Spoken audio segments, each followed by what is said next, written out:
Olá, meus irmãos, Deus os abençoe no poderoso nome de nosso Senhor Jesus Cristo. Sempre é uma alegria imensa poder estar aqui para nós termos essa comunhão ao redor da palavra de Deus. A mensagem do profeta está abrindo esses misteriosos, esses mistérios de dentro da palavra para produzir em nós a fé de arrebatamento.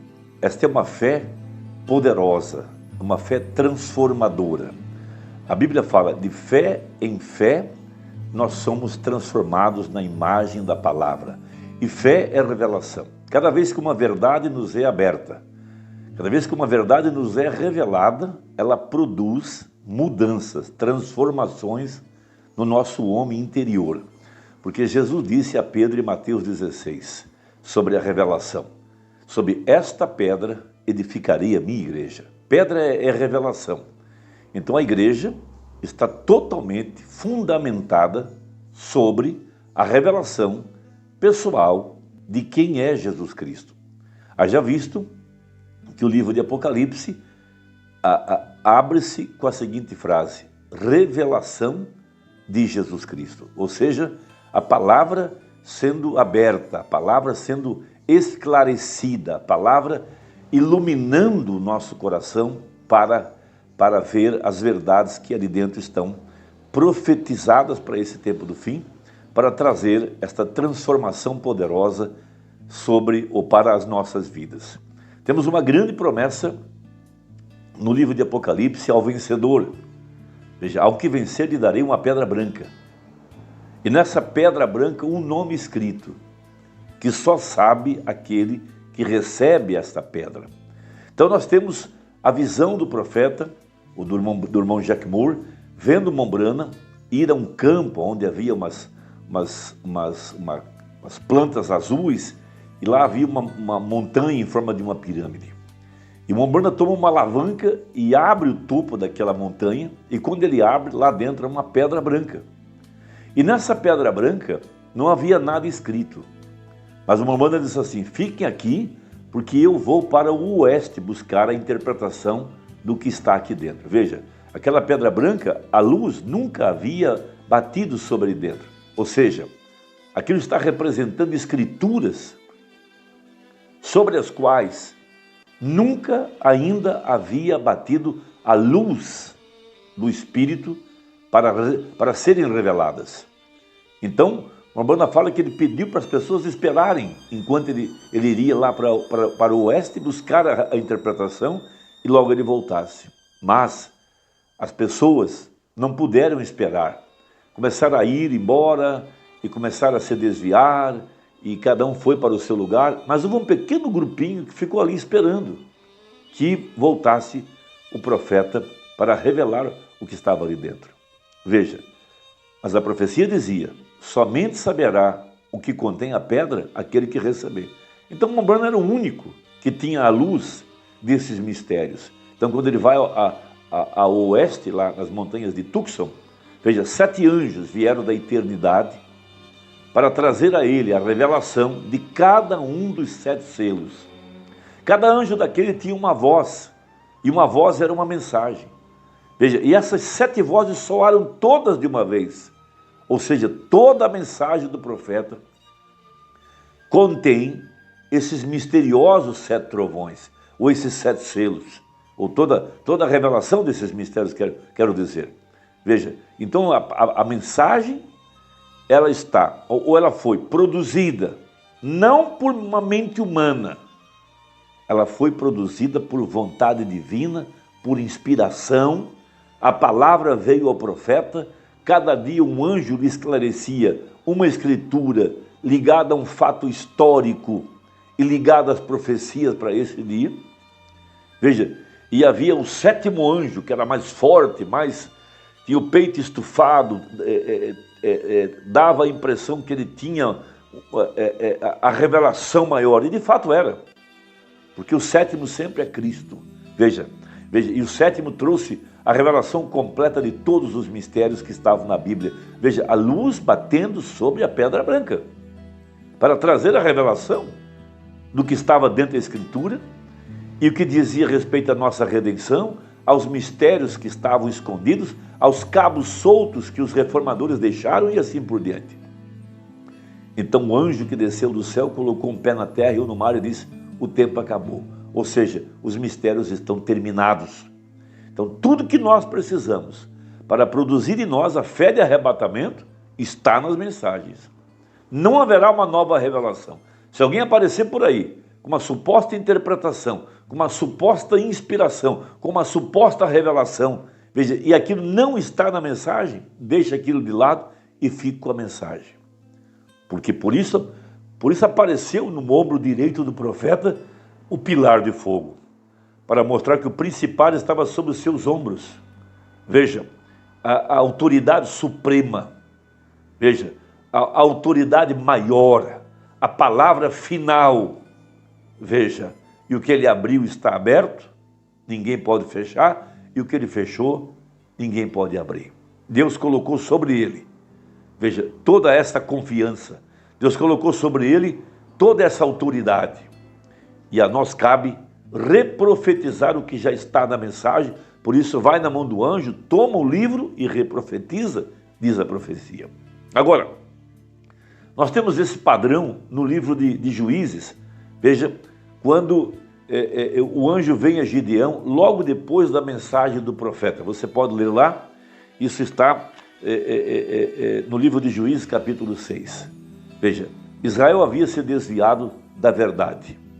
Veja, e Deus então se obrigou a enviar o inimigo para assolar a nação. Veja, os hebreus plantavam e quando chegava a hora da colheita o inimigo vinha e levava tudo aquilo, como gafanhotos, tudo aquilo que eles tinham plantado. As pessoas estavam pobres, esfarrapadas, infelizes, porque produziam e outro levava embora o que eles produziam. O mesmo que acontece no nosso país. Essa carga de impostos, nações estrangeiras, o comunismo vindo aqui e levando embora aquilo que é nosso. Por quê? Porque as pessoas deixaram a palavra, deixaram o cristianismo, deixaram a verdade da Escritura, deram créditos à filosofia, ideologias e assim por diante. Então, quando o anjo aparece para Gideão, o anjo diz a seguinte frase: então o anjo do Senhor lhe apareceu e disse-lhe: o Senhor é contigo, homem valoroso. Veja, Deus viu em Gideão o valor necessário para a obra que havia de ser feito depois dos dias do profeta. Veja, varão valoroso. Qual era seu principal valor? Seu principal valor, diz o profeta, é que ele era um homem escriturístico.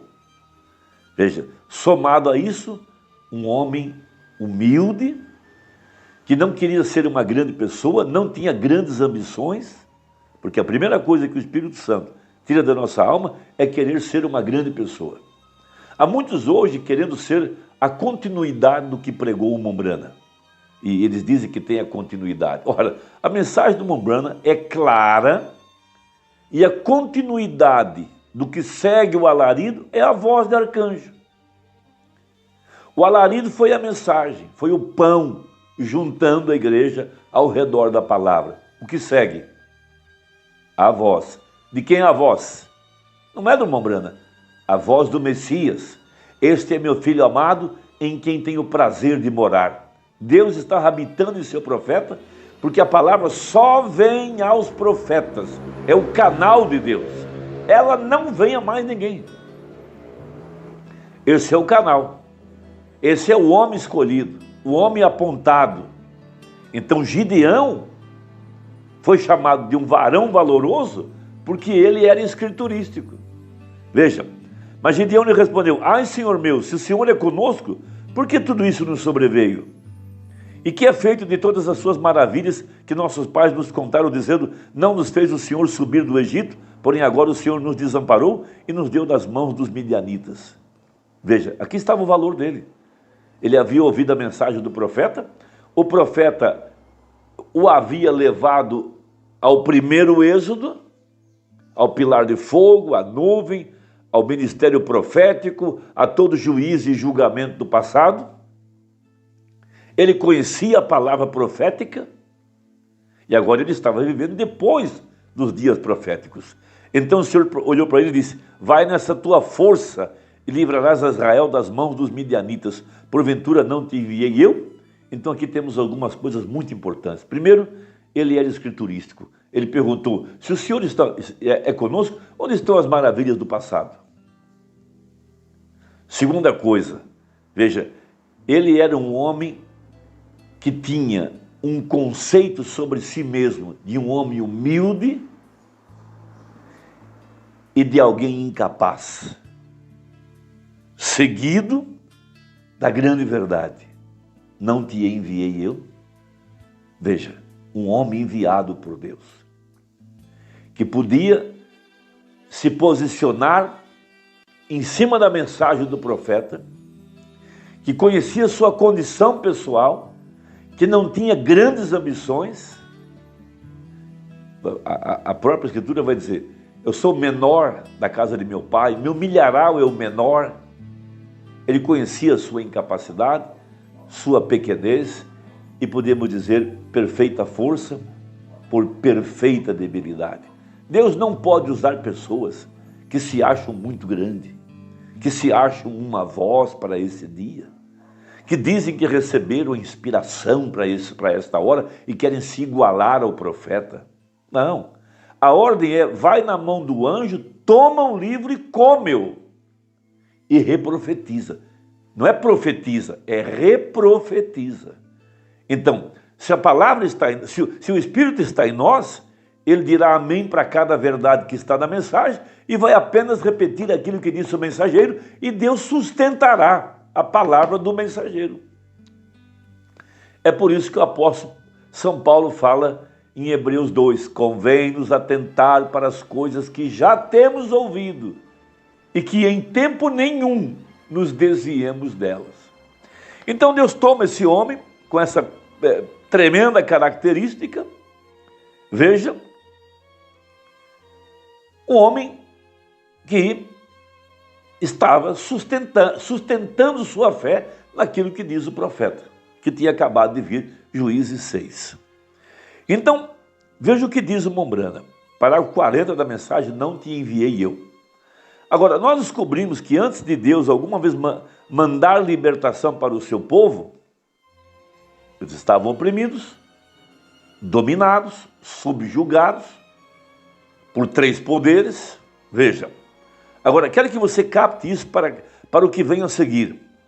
Antes de Deus mandar libertação para o seu povo, ele sempre envia um profeta para notificá-lo, e sempre envia o seu profeta porque na maioria das vezes as pessoas não leem e estudam sua palavra. Eles simplesmente se unem a uma igreja e se deixam guiar naquilo. Como aconteceu em nosso país, muitas pessoas se juntaram ao redor de alguns líderes, não estudam a mensagem, não estudam a Bíblia e só seguem aquilo que disse o líder deles. Veja, elas não se assentam e leem. O Espírito Santo se alimenta da palavra de Deus. Jesus disse: não só de pão viverá o homem, mas de toda a palavra que procede da boca de Deus. Veja, antes que o Espírito Santo possa fazer qualquer coisa através de nós ou conosco, a palavra tem que estar em nosso coração primeiro. Veja, então se quando você se salva, a melhor coisa a fazer é se assentar com sua Bíblia e constantemente lê-la. Isso te edifica. Veja você o que Deus fez. Não é como ler algum romance. Você lerá de tal modo que você pode firmar sua alma em cada pontuação daquilo, porque é a palavra de Deus. Toda vez que Deus diz qualquer coisa, você sabe como pontuá-la? Com um amém. Isto é correto. Quer dizer, assim seja, isto é correto. O que ele disse é correto. E então devemos pontuar toda a palavra de Deus com um amém. Quando Deus diz, você deve e não deve, e assim sucessivamente, diga amém, amém.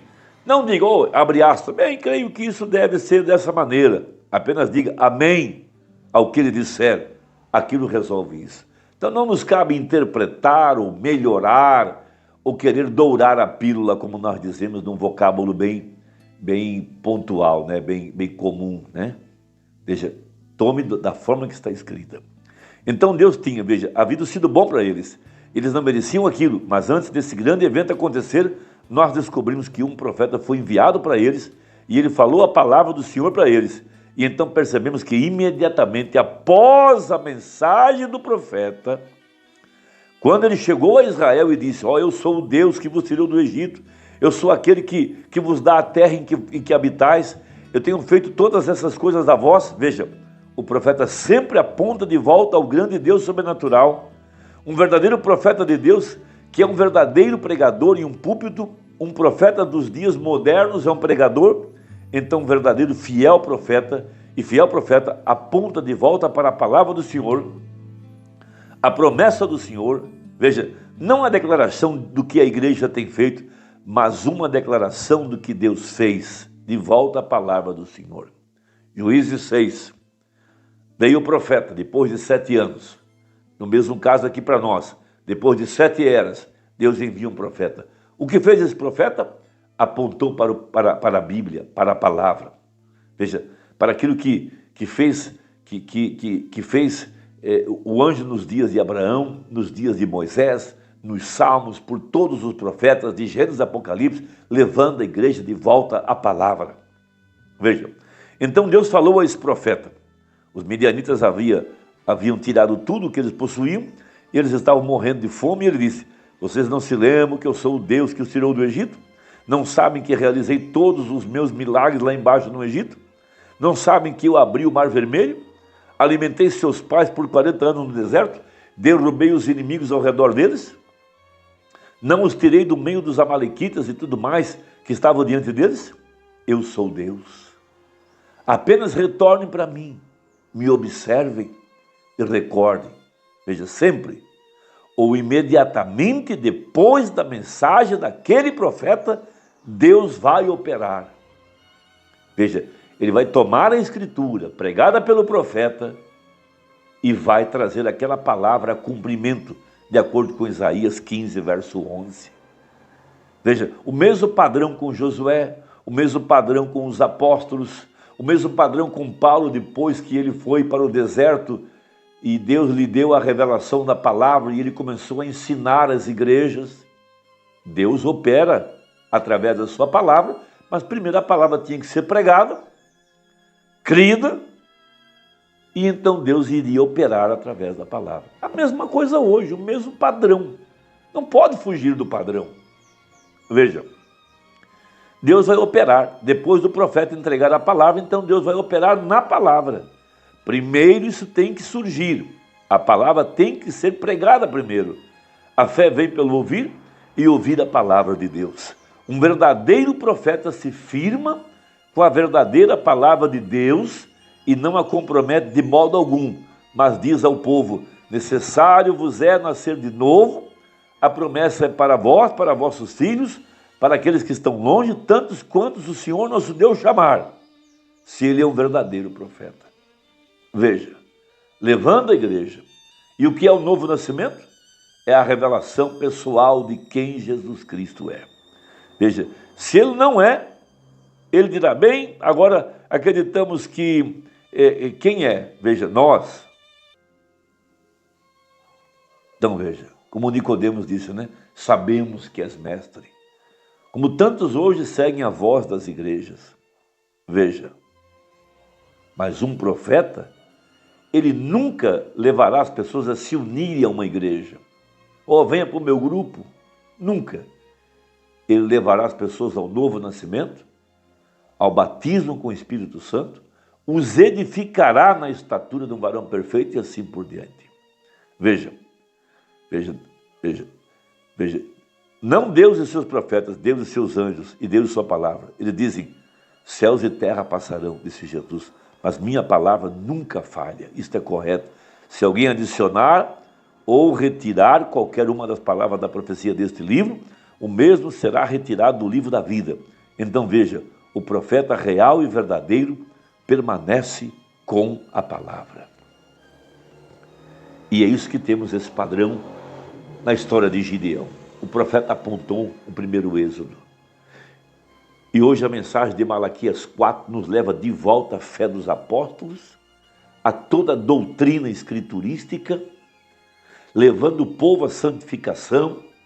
Veja, não trazendo uma mensagem da velha escola religiosa, da velha doutrina denominacional, mas leva o povo de volta à fé apostólica, edificando-os sobre a doutrina apostólica. É isso que torna a mensagem do Umbanda diferente de tudo que há por aí. Hoje, falsos profetas, falsos ungidos, estão prometendo prosperidade ao povo, falando falsas profecias, deixando as mulheres cortarem seus cabelos e aos homens viverem de qualquer modo e assim por diante. Mas essa mensagem escriturística nos leva de volta à fé apostólica. Meu irmão, Deus te abençoe, Deus te guarde. Meu intuito é fortalecer sua fé. Deus te abençoe e até a próxima, se Deus quiser, em nome de Jesus. Amém.